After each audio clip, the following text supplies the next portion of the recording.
بس بقى عشان نفرتيتي جايه، نفرتيتي جايه، ما اعرفش ايه اللي عزمها دي. واحنا كل شويه بقى يشحططونا من متحف الحضاره المتحف مصر، المتحف مصر، المتحف الحضاره. احنا عايزين ننام، التحنيط بتاعها هيفك. مش هتصدقوا اللي انا هقول لكم عليه. واحنا جايين كده في الموكب، وقفنا كده شويه في حته فيها عطله. بقول لهم ايه المكان ده؟ بيقولوا لي ده رمسيس. الله، رفعت ايدي في السماء وقلت الحمد لله، بقى ارزقي ويعرف يجيب فلوس. ده ميدان وفي فلوس قد كده، وفي فلوس داخله وميكروباصات واقفه وميكروباصات رايحه. امال طول عمر رمسيس ما بيعرفش، ما بيغلبش. اللي جايه دي كليوباترا، ما حدش ينده عليها لو سمحتوا.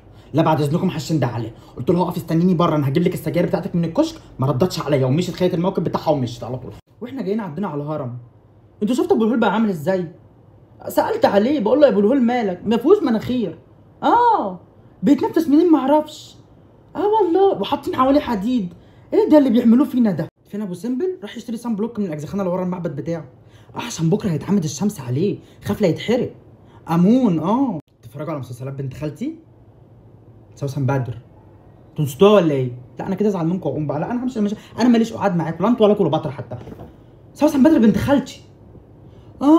صح، دي اتولدت بعد انتوا ما اتحنطتوا بالاف السنين. انا نسيت صحيح. لا بس انت كنت عايشه. شبهي خالص. هبقى اوريكم، هبعتها لكم على الدي ام، ابعت لكم اللينكات. يا بنتي شوفي فاضل على الافتتاح قد ايه، انا زهقت من القعده دي. شوفي كده في ساعتك، لسه نص ساعه. انا اول ما يفتتحوا المتحف هقوم قاعده على طول كده في البيت الازاز بتاعي. محدش يجي جنب الدهب بتاعي، انا شايلاه كله. دفناه كله تحت. ده غلي دلوقتي، ده انا سمعت وانا جاي ان الدهب ولع نار. ده انا هبيعه بقى كله وهحكم العالم كله، مش مصر بس. يلا بقى انا لازم اقوم دلوقتي بقى، كفايه كده. عشان الحق اروح البيت الازاز. انتوا عارفين ان هم هيشتروني حته حته، لحسن اتفشفش منهم ويروحوا في 60 داهيه.